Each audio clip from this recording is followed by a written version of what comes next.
여호와께 청하였던 한 가지 일, 이런 제목으로 신년주일 설교 말씀을 전하도록 하겠습니다. 고통스러운 현실과 두려움과 근심이 엄습하는 상황에서도 하나님의 사람 다윗은 하나님만을 의지하면서 결연히 하나님을 바라보고 있었습니다. 이 시는 시편의 여러 주제들 가운데 비탄시로 분류되지만 시의 내용을 보면 대적들로 인한 위기 속에서 다윗이 견고하게 하나님의 도우심을 바라고 확신하고 있는 그의 담대한 믿음이 잘 드러나고 있는 시라는 것을 알 수 있습니다. 우리에게는 밀려오는 노도와 같은 고난의 환경이나 어떤 어려운 상황이 두려운 것이 아닙니다. 그 모든 고난과 시련을 감당할 수 있는 담대한 믿음이 없다는 것이 우리의 마음에 하나님에 대한 견고한 신뢰가 없다는 것이 두려움의 근본 원인일 뿐입니다. 마음이 하나님으로 가득 차 있을 때 우리는 절망의 상황과 밀려오는 슬픔과 근심보다는 하나님의 약속과 위로가 더 크게 자리 잡기 마련입니다. 하나님과 맛보는 영혼의 친밀함과 그 풍성함이 모든 고난의 환경을 압도하는 그런 능력이 됨을 경험할 수 있는 그런 특권이 성도들에게 있다는 것을 우리는 절대로 잊지 말아야 합니다. 언제든 우리가 살아가던 일상 속에 경건의 연습과 그것을 통해서 하나님께서 부어주셨던 은혜가 우리의 능력으로 감당할 수 없는 괴로움과 고통에 힘든 날 우리의 마음을 믿음을 지탱해 줄 수 있는 능력이 된다는 것을 잊지 말아야 합니다. 없던 능력과 담대함이 용기가 하늘에서 뚝 떨어지는 것이 아닙니다. 우리의 무능과 연약을 안다면 언제든 우리의 인생 속에서 모든 희망이 사라지고 두려움의 먹구름이 몰려올 때 우리의 피할 곳은 오직 하나님뿐임을 안다면 이 평안의 날들 동안에 우리는 더욱 힘써서 기도하고 말씀과 예배를 통해서 우리 영혼을 무장하고 그 날을 대비하는 것이 지혜로운 것이라는 겁니다. 성도는 신앙의 연륜과 그 깊이가 더해갈수록 우리가 가진 믿음의 그 위력을, 그 질량과 그 부피를 고난과 맞닥뜨린 그 현장에서 생생하게 경험하는 감격이 있어야 합니다. 수십 년을 교회에 다니고 하나님의 말씀을 들었어도 어떤 위기 앞에서 어떤 두려움과 근심의 상황 속에서 속수무책으로 속절없이 무너져 내리는 믿음이라면 그 믿음의 진위를 따져볼 수밖에 없을 것입니다. 진리에 대한 분명한 이해와 깨달음은 우리로 하여금 하나님에 대해서 진리의 말씀에 대해서 확신을 갖게 합니다. 그러나 그 말씀의 깨달음을 붙들고 깊은 기도로 하나님 앞에 자신을 드리는 일을 게을리하면 머리로는 진리를 알더라도 삶으로 결국 행위로 나타나야 될 용기는 절대로 발휘될 수 없다는 것을 우리는 잊지 말아야 합니다. 지성을 통해 성경의 진리를 깨닫더라도 깊고 간절한 지속적인 기도로 그 깨달은 진리대로 살아갈 영혼의 길을 내고 그 마음이 하나님의 뜻과 일치되도록 기도의 자리에서 자신을 쳐서 복종시키는 일을 게을리할 때 그 신자는 여전히 육에 사로잡힌 아직도 세상의 모든 것들과 자기의 사랑을 버리지 못한 삶에서 벗어날 수 없게 되는 것입니다. 깨달은 진리를 붙들고 깊고 규칙적인 기도로 자신을 하나님 앞에 드릴 때 어떤 위기와 고난의 상황에서도 그것을 담대하게 넘어가고 극복하는 삶이 주의 은혜 속에 실현될 수 있다는 것을 여러분은 기억하셔야 합니다. 사방의 우겨쌈면과 같은 위기와 두려움 속에서 하나님의 사람 다윗이 무엇에 집중했는지를 우리는 말씀을 통해서 주의 깊게 살펴보면서 하나님께서 다윗에게 주신 은혜를 앙모하는 것으로 새로운 한 해를 여는 우리가 되어야 할 것입니다. 이 어려운 시대를 지나가면서 우리의 마음과 영혼을 어디에 고정해 두어야 할지를 깊이 생각해보는 시간이 되기를 원합니다. 오늘의 본문을 직역하면 이런 의미가 됩니다. 내가 여호와께로부터 하나를 간청했다. 내가 그것을 찾을 것이다. 내가 나의 생명의 모든 날들에 여호와의 집에 거하도록, 여호와의 기쁨을 보도록, 그리고 그분의 성전 안에서 탐구하도록, 이런 뜻이 됩니다. 다윗은 지금 어떤 상황에 처해 있는지 이 시의 내용만으로는 정확히 알 수가 없습니다. 그러나 우리가 분명하게 알 수 있는 사실은 지금 그는 그의 대적들과 원수들에게 둘러싸여 있고 그의 목숨이 경각에 달려있는 상황이라는 점입니다. 그럼에도 불구하고 다윗의 시의 내용 가운데는 어디에서도 그러한 대적들에 대한 두려움과 공포의 그림자가 보이지 않습니다. 그는 오히려 당당한 용기와 담대함을 보여주고 있고 자신의 안위에 대한 절대적인 확신에 차 있는 모습을 보여줍니다. 그의 마음은 하나님께 고정되어 있을 뿐만 아니라 하나님으로 충만함을 느끼게 해줍니다. 그런 그의 믿음에 우리는 한없는 부러움을 느껴야 하고 그러한 믿음이 무엇에서 비롯되었는지를 거룩한 호기심을 가져야만 할 것입니다. 하나님으로 충만할 때 우리는 얼마나 담대해질 수 있으며 지극히 평안한 내면의 고요함 속에서 고난의 환경을 조용히 관조할 수 있는 대범한 여유를 갖게 되는지 다윗의 이 고백 속에서 우리는 그것을 발견하게 됩니다. 그가 받은 은혜의 탁월함과 하나님의 사람으로서의 영적인 범접할 수 없는 아우라를 보게 되는 것이죠. 그는 지극히 두렵고 위태로운 상황 가운데 있으면서도 누구도 흉내낼 수 없는 담대함으로 도리어 하나님께 그가 구했던 것을 이 순간에 초연한 마음으로 다시 하나님께 간구하고 있는 것을 보여줍니다. 본문을 보면 내가 여호와께 청하였던 한 가지 일이라고 기록되어 있습니다. 이 말의 의미는 다윗이 하나님 앞에 간구했던 것이 한 가지밖에 없었다는 뜻이 아니라 그가 하나님께 확고하게 뜻을 세워서 기도해왔던 모든 기도의 제목들을 통틀어서 가장 중요한 기도의 제목이라는 그런 의미입니다. 그에게는 언제나 그 어떤 기도 제목보다 최우선의 기도 제목이 있었다는 사실을 이 구절은 암시하고 있는 것이죠. 우리는 다윗이 기도했던 그 기도의 제목을 유의해서 볼 필요가 있습니다. 왜냐하면 그가 언제나 하나님께 간구했던 바로 그 기도가 이러한 처절한 환경과 두려움의 상황 속에서조차도 그를 이토록 담대하게 두려움 없는 확신에 찬 마음을 갖게 한 중요한 원인이 되었기 때문입니다. 그가 그렇게 중요하게 여기고 있었던 그 기도의 제목은 지금도 여전히 이어지고 있는 기도의 제목이라는 것을 알 수 있습니다. 곧 그것을 구하리니라고 기록된 말씀에서 구하리니라는 동사가 미완료 시제를 취하고 있기 때문입니다. 그러니까 자신은 여전히 가장 중요하게 여겨왔던 그 기도의 제목을 지금도 여전히 하나님 앞에 구하고 또 구하고 찾고 또 찾고 있다 이렇게 이야기하고 있는 것입니다. 이로 보아 하나님의 사람 다윗은 쉬지 않는 기도의 사람이었다는 것을 알 수 있습니다. 그는 하나님에 대해서 탁월한 지식을 가진 하나님을 경험한 사람이었습니다.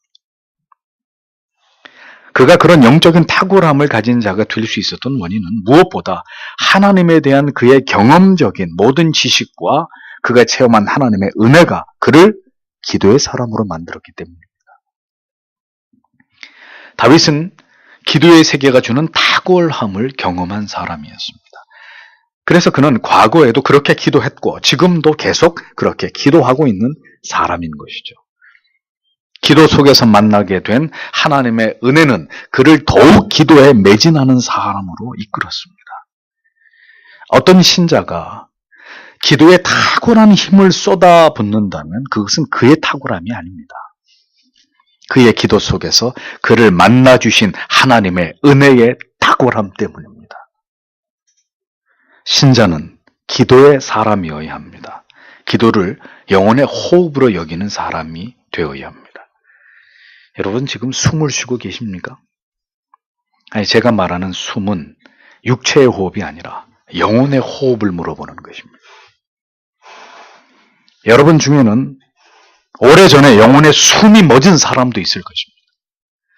기도가 죽은 분이 있을 수 있다는 것입니다. 평안할 때 기도가 죽은 사람은 위기의 순간이 찾아와도 그 기도는 쉬 살아나지 못합니다. 기도가 호흡이었던 사람들이 위기의 밤이 찾아와도 그것이 감옥이든 길바닥이든 사형틀 위에서든 어디서든지 기도할 수 있는 사람이 될 수 있는 것입니다. 다윗은 기도의 사람이었습니다. 그가 항상 기도해 온 그 기도가 지금도 이 위기의 두려움의 순간에도 그를 붙들어주고 있었던 것을 보게 됩니다. 하나님께서 사랑하시는 자는 기도하게 하십니다. 기도하는 자는 하나님의 사랑을 받습니다. 사랑하시는 자에게 기도의 제목을 주시고 그 제목을 따라 평상시에도 언제나 기도의 자리를 지키는 자는 하나님의 특별한 은혜를 받게 되어 있습니다. 기도의 사람은 불평과 비난과 분노를 사람을 향해서 표현하지 않습니다. 그것은 다 부질없는 일임을 알기 때문입니다. 그저 모든 것 속에서의 기도의 제목을 찾을 뿐입니다. 기도의 사람의 눈에는 기도할 제목만이 보일 뿐입니다. 우리도 우리가 살아가는 이 비극적인 시대 속에서 부디 기도의 사람이 되기를 소원합니다. 이 모든 원인이 그리스도인들에게 교회에 있음을 통감하고 뜨거운 눈물을 흘리면서 기도하는 하나님의 자녀가 되어야 한다는 거죠. 시편 25편 14절은 여호와의 친밀함이 경외하는 자에게 있으며 그 언약을 저희에게 보이시리로다 라고 기록하고 있습니다. 하나님을 깊이 경외하는 자는 하나님께 나아가 기도합니다. 두려워하지 않는 대상을 향해서는 기도하지 않습니다. 우리가 진정으로 하나님을 두려워한다면 기도할 수밖에 없습니다. 하나님을 두려워하지 않기 때문에 기도하지 않는 것입니다. 두려워하지 않는 대상은 경외의 대상이 아닙니다. 경외하는 대상이 없으니 기도할 이유도 없는 것입니다. 기도할 이유가 없이 살아가니 하나님과 친밀함이라는 단어의 개념도 아무런 느낌도 없는 것입니다. 경외함이 없는 자에게는 간절히 기도해야 될 이유가 없고 간절한 기도로 하나님을 배울 일이 없는 자의 영혼에 하나님과의 친밀함이란 영원히 요원한 일이 될 수밖에 없는 것입니다. 언제나 하나님께 나아가 기도하기를 좋아했던 다윗, 그가 언제나 하나님께 간구한 것은 무엇이었습니까? 곧 나로 생전에 여호와의 집에 거하여 라고 기록되어 있습니다. 그러니까 그의 쉬지 않는 기도의 제목은 자신이 살아있는 모든 날 동안에 하나님의 집에 거하기를 그가 소망했다는 것입니다. 언제나 그의 마음은 하나님이 계시는 성소를 향했고 그의 삶의 중심은 바로 하나님의 임재의 상징이었던 성전이었다, 성소였다라는 것을 의미하는 것입니다. 다윗이 성소를 사모했다는 것은 당연히 그곳에서 하나님의 임재를 항상 앙모했다는 의미입니다. 그래서 다윗의 신앙의 중심은 언제나 성소였습니다. 그 증거를 볼까요? 시편 20편 2절에 성소에서 너를 도와주시고 시온에서 너를 붙드시며 라고 고백합니다. 시편 63편 2절에 내가 주의 권능과 영광을 보려 하여 이와 같이 성소에서 주를 바라보았나이다. 시편 150편 1절에 할렐루야 그 성소에서 하나님을 찬양하며 그 권능의 궁창에서 그를 찬양할지어다 라고 기록되어 있습니다. 하나님의 집, 성소와 성전을 사모하는 그의 열심은 결국 하나님의 성전을 건축하고자 하는 열망으로까지 이어졌고 그는 그것을 위해서 모든 것을 예비하고 준비하는 일에 그가 할 수 있는 모든 노력을 다 기울였던 것을 보지 않습니까? 하나님의 집을 사모함이 어찌 유형적인 어떤 건물이나 어떤 장소만을 의미하는 것이겠습니까? 다윗은 언제나 하나님의 임재를 그리워했고 그 하나님과의 친밀함을 갈망했던 하나님의 사람이었습니다. 하나님을 뵌 자는 하나님을 그리워하고 하나님께서 보이신 그 사랑과 자비와 긍휼과 그 은혜에 매료될 수밖에 없습니다. 이 세상에 무엇보다도 하나님 안에서 누리는 그 임재의 기쁨, 하나님께서 우리의 마음과 영혼 가운데 나타내시는 그 친밀히 여기심의 가치를 절대로 잊을 수가 없는 것입니다. 우리아의 아내 바세바와 간음을 저지르고 난 이후에 자신의 죄를 깨닫게 된 다윗이 가장 슬퍼하고 그가 두려워했던 것이 무엇입니까? 시편 51편 11절에 나를 주 앞에서 쫓아내지 마시며 주의 성신을 내게서 거두지 마소서. 다윗의 절규를 보십시오. 그는 하나님을 잃어버리는 것을, 그 하나님의 친밀히 여겨주심을 거두어가는 것을 가장 두려워하고 마음 아파하고 있었습니다. 하나님과 친밀했던 적이 있어야 그 친밀함이 깨어지는 것에 대한 아픔도 있는 법입니다. 여러분은 하나님과 친밀함의 의미를 경험해 보셨습니까? 하나님의 성전을 가까이 하며 하나님과 친밀함을 위해서 언제나 간구했던 다윗이었고, 하나님께서는 그러한 은혜 가운데 부족하고 연약한 다윗에게 언제나 은혜를 베풀어 주셨기 때문에 다윗은 어떤 두려움의 상황 가운데서도 하나님에 대한 절대적인 신뢰 속에서 담대하고 그가 평안을 누릴 수 있었던 것입니다. 하나님은 그렇게 하나님의 자녀들을 세워가십니다.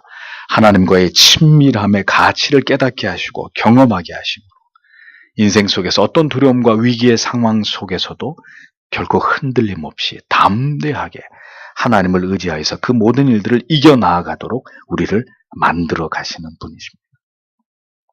고난의 날이 찾아와도, 죽을 것처럼 힘겨운 고통이 몰려와도 기도의 자리로 나아가 무릎을 꿇지 않는 것은 그만큼 하나님을 찾아야 될 선명한 이유도, 절박한 동기도 그 사람의 영혼 가운데 아직 만들어지지 않았기 때문입니다. 기도의 길이 나 있지 않은 사람에게 기도의 자리로 나아가는 것만큼 어렵고 낯선 일은 없는 거예요. 그러나 하나님께서는 그 일들을 택하신 자녀 안에서 만들어 가시는 분입니다. 기어이 그 길을 여시고 마는 분이십니다. 그 일이 아무리 어려운 일이나 하나님께 불가능한 일은 없으시는 것이죠. 그러하기에 성도는 마땅히 하나님과 영적인 임재를 맛보는 시간과 그 장소를 소중히 여기는 사람들이 되어야 합니다. 조용한 시간, 혼자 성경을 읽는 그 시간, 하나님 앞에 엎드려 기도하는 그 장소가 그에게는 하나님의 집이 되는 것입니다. 언제나 하나님의 말씀을 즐겨 들으며 마음을 다해서 간절히 기도하던 예배당이, 그 자리가 그에게는 하나님의 집이 되는 것입니다. 제가 신학을 공부하던 시절 언제나 이른 새벽과 늦은 밤에 조용히 하나님께 나아가서 기도하던 저만의 장소가 있었습니다. 그곳에 엎드려서 수많은 눈물을 흘리며 흐느끼 기도하던 시간들이 있었습니다. 분당의 교회를 개척하고 여러 가지 현실적인 어려움과 고통에 직면했을 때 수많은 날을 예배당에 홀로 앉아서 하나님 앞에 간절히 기도하던 때가, 그렇게 하나님과 영적인 깊은 사귐을 갖던 시절이 있었습니다. 교회 청빙을 받아서 후임 목사의 자리에 있으면서 교회를 개혁하는 일에 번번이 극렬한 저항에 부딪히고 사람들에게 치이고 모욕을 당할 때마다 하나님 앞에서 간절히 가슴을 쥐어 뜯으면서 그렇게 기도했던 그 시간들이 역설적이게도 저에게는 하나님을 가장 가까이에서 대면하던 그런 시간들이었습니다. 하나님의 집에서 하나님을 간절히 바라보던 그런 때였습니다. 그러한 시간들이 모두 환경적으로는 너무도 힘들고 어려운 시간들이었으나 나의 영혼은 하나님께서 베풀어 주시는 풍성한 은혜 속에서 너무도 감격스럽고 감사한 시간들이었습니다.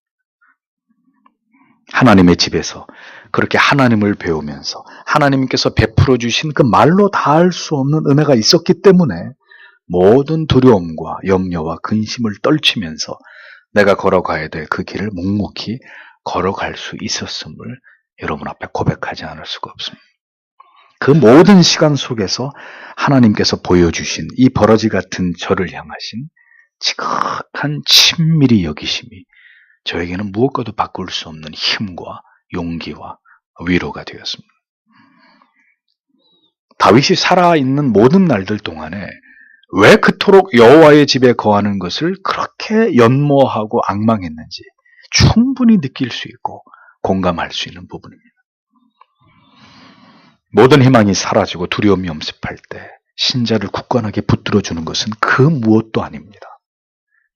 여호와의 집에서 하나님을 예배하고 하나님의 말씀을 들으며 간절히 마음을 다해 기도했던 그 시간이 우리를 붙잡아주고 두려움을 몰아내고 슬픔을 이길 힘을 우리에게 불어넣어주는 모든 능력의 근원이 된다는 것을 성도 여러분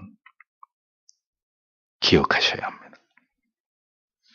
죽을 만큼 힘들고 두려움과 근심이 성난 파도처럼 몰려올 때 우리가 속수무책으로 무너지고 흔들리고 주저앉게 되는 것은 그 모든 상황이 너무 힘들기 때문이 아닙니다. 우리에게 하나님의 집에서 늘상 맛보던 그 풍성한 은혜가, 그 하나님과의 친밀함의 추억이, 그 하나님께서 베풀어 주시던 풍성한 위로에 대한 그 어떤 기억도 우리 영혼 가운데 존재하지 않기 때문에 절망하게 되는 것입니다. 친밀한 적이 없었는데 어떻게 하나님에 대해 추억할 만한 것이 남아있겠습니까? 뜨거운 사랑의 기억이 없는데 어떻게 위기를 지나갈 수 있겠습니까? 열렬히 뜨겁게 사랑했던 기억이 있어야 그렇게 하나님의 넘치는 은혜와 사랑을 맛보던 하나님의 집에서의 잊을 수 없는 추억이 있어야 성도는 그것 때문에 힘을 얻고 모든 힘겨운 날들을 지나갈 수 있는 것입니다. 성도는 그 하나님을 경험한 은혜의 기억과 그 체험의 갱신을 통해서 더 하나님을 경외하게 되고 하나님을 변함없이 신뢰하고 하나님께 기대어 인생을 살아가는 비결을 배우게 되는 것입니다. 여러분은 지금까지 얼마나 하나님의 집을 사모해 오셨습니까? 그 하나님의 집에서의 어떤 잊을 수 없는 영적인 추억을 쌓아가고 그것을 간직해 가고 계십니까? 하나님께서 여러분을 친밀하게 여겨주신 그 기억이 너무도 소중하고 생생해서 그것을 기억할 때마다 가슴이 뛰고 눈시울이 붉어지는 그런 일들이 얼마나 되십니까? 성도의 영적인 자산은 하나님을 경험한 은혜입니다.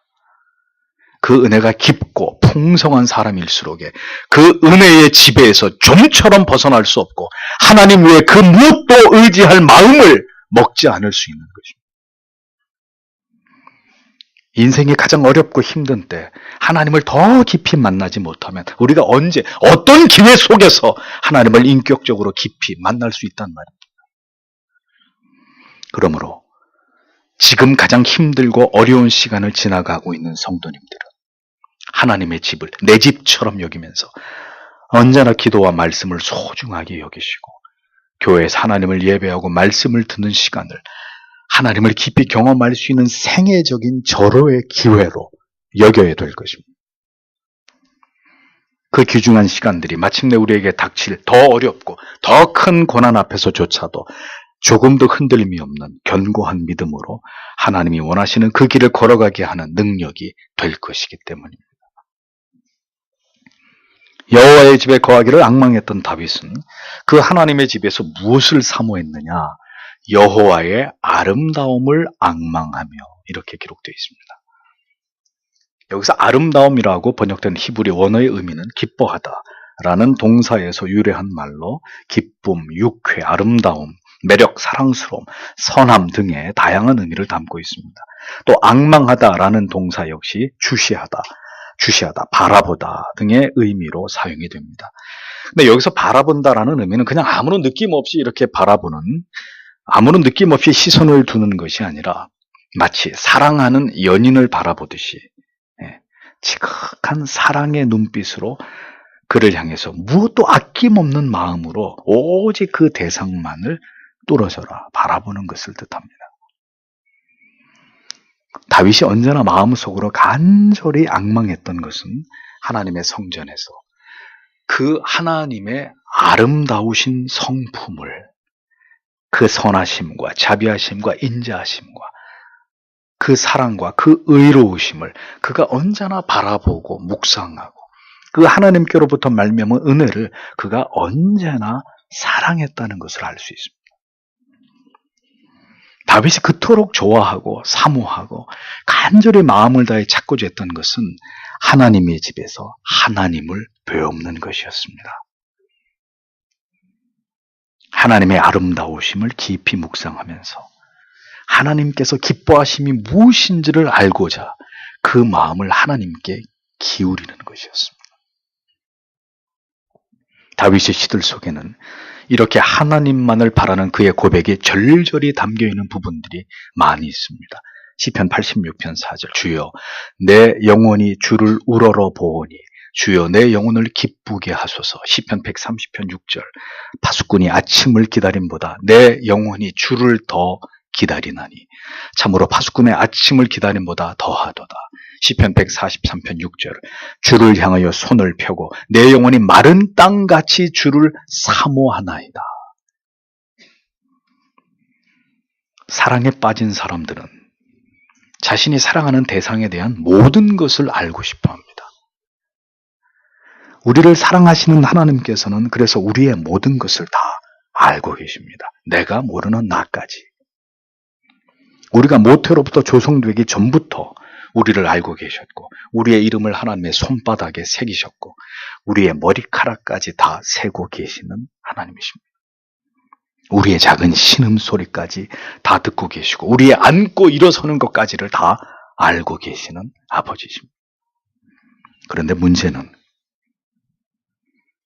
우리는 하나님을 얼마나 알고 있는가 하는 점입니다.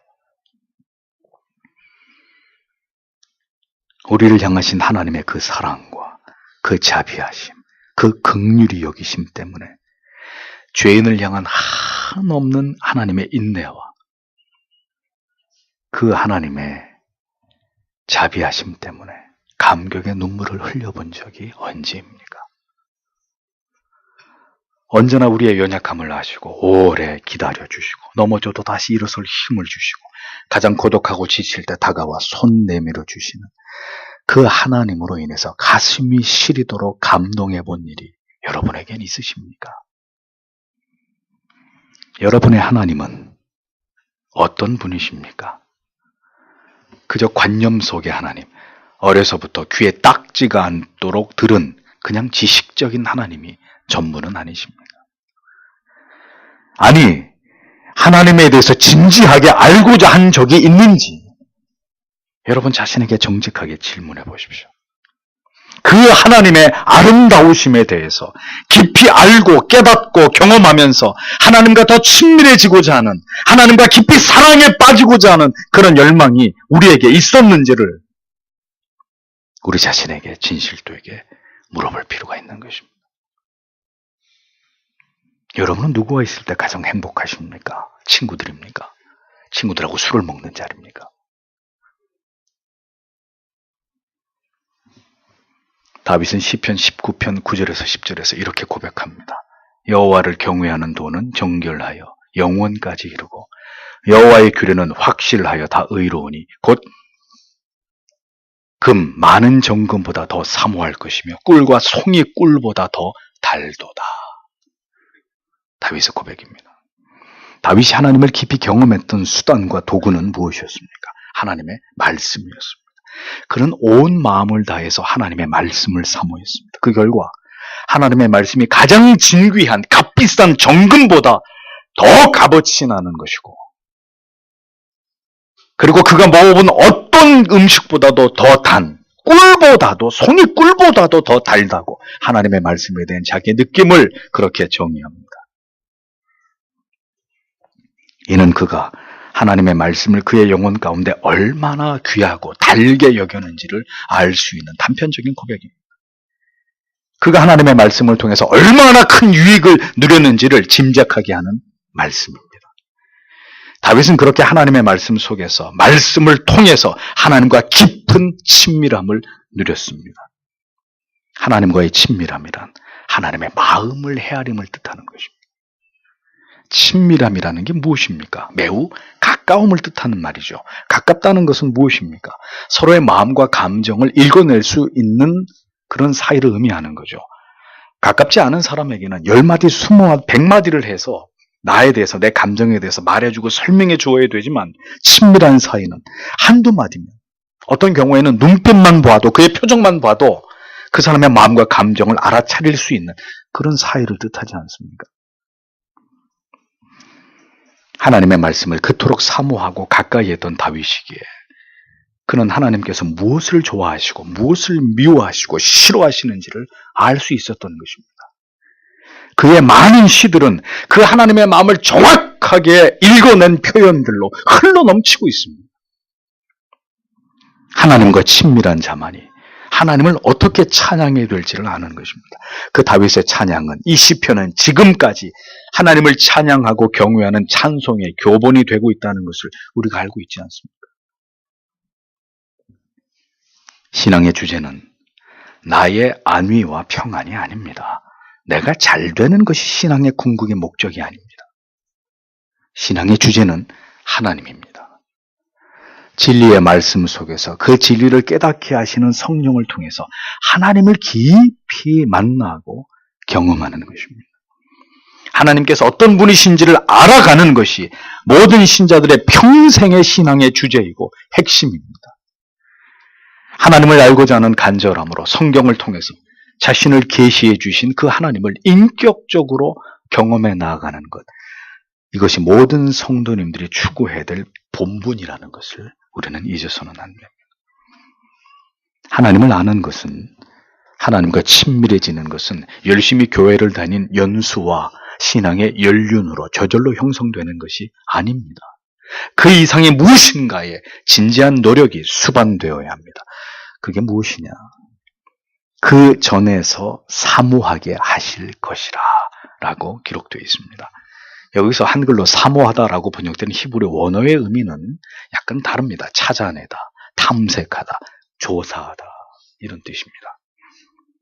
그러니까 다윗은 평생토록 하나님의 전에만 머물면서 하나님의 아름다우심을 응시하고 나아가서 열심히 하나님을 알아가기 위해서 온 마음을 집중해서 뭘 했다는 겁니까? 하나님을 탐구하는 것에 대해서 갈망했다는 것이죠. 이것이 그가 하나님께 늘상 청해왔던 일들이었다고 다윗은 고백하고 있는 것입니다.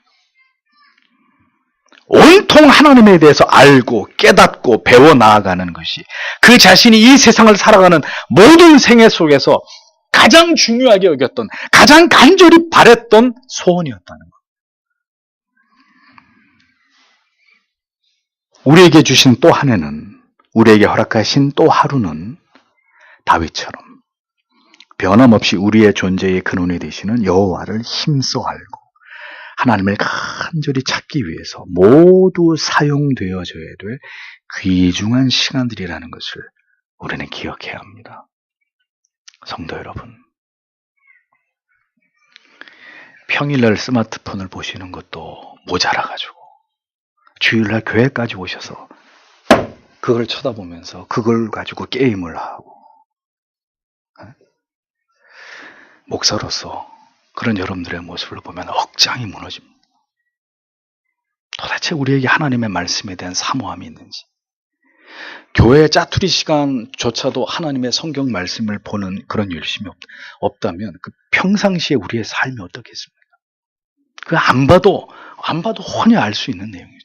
온통 우리의 눈과 마음과 생각을 빼앗기는 그 대상이 뭔지는 굳이 우리 입으로 얘기하지 않아도 다 알 수 있는 그런 이야기들 아니겠습니까? 다윗은 시편 42편 1절에서 하나님이여 사슴이 시냇물을 찾기에 갈급함같이 내 영혼이 주를 찾기에 갈급하니이다. 잠언 9장 10절은 여호와를 경외하는 것이 지혜의 근본이요 거룩한 자를 아는 것이 명철이니라. 세상 일로 분주해서 하나님을 찾을 시간이 없는 사람만큼 어리석은 사람은 없습니다. 이 세상을 지나가는 동안에 우리에게 영원히 가장 우선순위가 되어야 할 일은, 그리고 언제나 우리가 악모하고 소망해야 할 일은 하나님의 집에 유하면서 하나님의 아름다우신 성품을 하나님의 말씀을 통해 묵상하면서 그 하나님을 알아가기 위한 모든 지성적인 의지적인 노력에 보다 진지하게 집중하는 것입니다. 이것을 잘하고 세상의 다른 일들을 잘 감당하는 것은 매우 바람직한 일이나 이 일조차 올바로 감당하지 못하면서 세상의 일에 얽매여 살아가는 일은 우리가 왜 이 세상에 존재해야 되는지에 대한 가장 중요한 목적을 상실한 채로 살아가고 있는 가장 어리석은 삶이라는 것을 우리는 분명히 기억해야 합니다.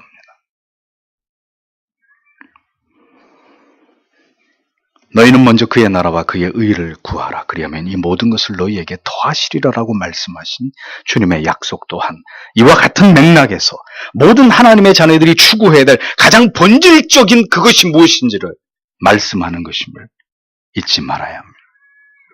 신자는 그 가슴을 확 쪼개어 보면 이러한 결연한 뜻이 새겨져 있어요. 그래야 어떤 상황 속에서도 나에게 가장 중요한 게 무엇인지를 놓치지 않을 수 있는 것입니다. 그것을 분명하게 알고 있어야 인생의 모든 소중한 시간들을 허비하지 않을 수 있는 것입니다. 내가 무엇 때문에 회사를 다니고 무엇 때문에 돈을 벌고 무엇 때문에 공부를 하는지 가슴에 새겨진 뜻이 분명해야 그 모든 것들을 하나님 앞에서 성실하게 최선을 다해서 뜨거운 가슴으로 감당할 수 있는 것입니다. 오직 한 번뿐인 인생이 올바른 길을 향해 나아갈 수가 있게 되는 것입니다. 이미 많은 시간들이 지나가 버렸습니다. 남은 시간들이 우리에게 절대로 많지 않습니다. 더 이상 허비하고 낭비할 여유가 없습니다. 오늘까지 여러분은 여러분 자신이 걸어온 시간에 대해서 얼마나 만족스러우시고 내 인생의 성적표를 내가 내 자신이 몇 점이나 줄 수 있다고 생각하십니까? 왜 우리는 언제나 후회만 남겨진 시간들을 지나갈 수밖에 없는 것일까요? 아직 선명하게 내 마음 가운데 새겨진 삶의 분명한 우선순위와 그리고 오늘도 내 인생에 무엇을 향해 달려가고 있는지에 대한 뚜렷한 목적과 방향성이 없기 때문에 하나님께서 우리를 필요로 하던 그 모든 시간에 우리가 하나님을 찾지 않았다면 우리가 간절히 하나님을 필요로 하는 시간에 우리는 결코 다윗이 누리고 있었던 이 완전한 평화와 절대적인 안도감을 우리는 절대로 누릴 수 없다는 것을 잊어버리지 마십시오. 신앙은 요행수를 바라는 게 아닙니다. 모든 순간에 모든 사람들이 흔들림 없는 마음의 평강과 용기와 하나님께로부터 말미암은 담대함을 얻는 것은 결코 아닙니다. 그가 자신을 이 세상에 지으신 하나님의 뜻을 쫓아서 그의 모든 삶 속에서 부지런히 하나님 앞으로 나아가서 하나님의 성품과 속성을 경외의 눈으로 바라보고 온 지성과 마음을 다해서 하나님을 알기를 탐색해 나아갈 때 하나님께서도 어떤 순간이 찾아오든 하나님의 사람 다윗처럼 하나님과 하나님의 자녀됨에 누구도 흔들어 놓을 수 없는 이 관계를 견고히 지키시고 우리를 붙들어 주신다는 것을 우리는 분명히 기억해야 하는 것입니다. 어떤 새는 비바람이 치는 날 둥지를 짓는다고 합니다. 그 이유는 비바람에도 끄떡없는 둥지를 틀기 위해서입니다. 비바람을 이기는 집을 짓기 위해서 말 못하는 미물도 그런 지혜를 발휘합니다. 그런데 우리는 이토록 어렵고 힘든 상황 가운데로 하나님께서 그의 백성들을 몰아가심에도 전혀 자기의 영혼에 대해서 염려하는 이가 많지 않습니다.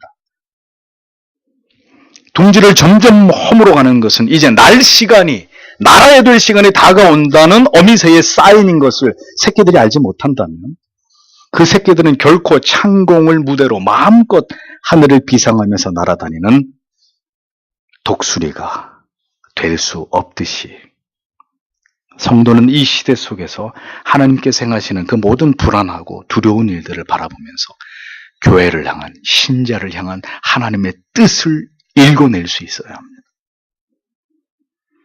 모든 것이 곤두박질 치는 불안하고 우려스러운 시대로 우리는 한 발 한 발 다가가고 있습니다. 또다시 교회가 세상의 핍박과 박해를 받아야 될지 모르는 그런 시대 속으로 서서히 우리는 빨려 들어가고 있습니다. 진리는 우리에게 깨어있어 무장하고 더 하나님을 찾으라고 호소하고 있는데 이 진리의 간곡한 외침에 귀 기울이는 자는 여전히 다수가 아닙니다. 여러분, 만약에 여러분에게 남은 시간이 이 1년이 전부라면 올 한 해가 내 인생의 마지막이다. 그럼 여러분 어떻게 이 한 해를 살아가겠습니까? 여러분에게 가장 중요한 우선순위는 무엇이고 어떤 일에 전념하면서 인생의 마지막 1년을 채워가시겠습니까? 우리는 보다 진지하게 우리에게 허락된 시간들을 맞이해야 합니다. 우리의 믿음은 과연 다윗처럼 어두움 속에서도 강렬한 빛을 발하는 그것인지를 돌이켜봐야 됩니다. 저는 인간이 만든 구조물 가운데 가장 매력적인 것이 등대라고 생각합니다. 그래서 저희 교회 로고도 등대. 이건 제 개인적인 생각입니다. 그래서 저는 수백 장의 등대 사진을 가지고 있습니다. 비가 오나 눈이 오나 집차만한 파도가 덮치고 모든 걸 날려버릴 수 있는 강풍이, 태풍이 몰아치는 날에도 꿋꿋이 버티고 서서 어두운 밤바다를 향해서 빗줄기를 쏘아 올리는 등대의 모습은 어떨 때 경이롭기까지 합니다. 저는 그 등대의 모습 속에서 신자의 아우라를 생각합니다. 칠흑같이 어두움 속에서도 어두운 밤바다를 홀로 내다보면서 묵묵히 강렬한 빗줄기를 어두운 바다를 향해서 쏟아내는, 그래서 밤바다를 항해하는 배들을 유도하는 그 외로운 등대처럼 우리도 그렇게 하나님 경외함의 신앙의 뿌리를 견고하게 내리고 어두워져가는 세상 속에서 비바람과 파도와 맞서면서 진리의 광선을 뿜어내는 그런 사명을 감당하는 하나님의 자녀들로 살아가기를 언제나 앙모해 봅니다.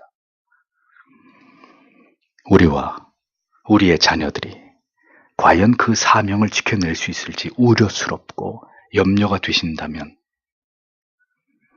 그렇게 하나님께서 우리를 붙들어 주시기를, 그런 모든 날들을 능히 이길 수 있을 만큼 오늘 이 평화로운 날들 속에서 더 하나님과 친밀함을 쌓아나갈 지혜를 우리에게 부어주시기를, 우리는 이 새해를 시작하면서 하나님 앞에 더 간절히 기도해야 되는 것입니다. 인생에서 무엇이 가장 중요한지를 잊지 않는 여러분들이 되시기를 바랍니다. 평화롭고 자유로운 날들을 지나가면서 성도는 무엇을 대비하고 준비해야 되는지, 모든 일의 가장 우선순위가 무엇이 되어야 하는지 오늘의 이 말씀을 통해서 다시 한번 그것을 마음에 새기시고 올 한 해도 진리의 말씀에 파묻혀서 살아가므로 우리의 영혼이 깊이 하나님을 배우는 감격을 경험하고, 그래서 진리를 경험한 자들의 그 거룩한 감탄사가 여기저기서 들려오는 그런 축복된 한 해가 되기를 소망합니다. 더 어려워질수록 성도는 더 하나님께로 다가가는 자들입니다. 더 바쁘고 피곤할수록 신자는 더 하나님의 품에 의지해서 힘을 얻는 사람들이 되어야 합니다. 세상에서 더 빠르게 희망이 사라질수록 참된 교회는 오직 하나님의 언약의 말씀 속에서 진리의 희망을, 그 불빛을 더 강렬하게 세상에 드러내야 되는 그런 곳이 되어야 합니다. 그렇게 올 한 해도 우리 모두 이 믿음의 길을 달려가기를 소망하고 서교장로교회도 변함없이 그 사명을 잘 감당해 나아가는 주님의 교회가 되기를 간절히 소원합니다. 오늘도 주신 말씀을 생각하면서 다 함께 주님 앞에 간절히 기도하겠습니다.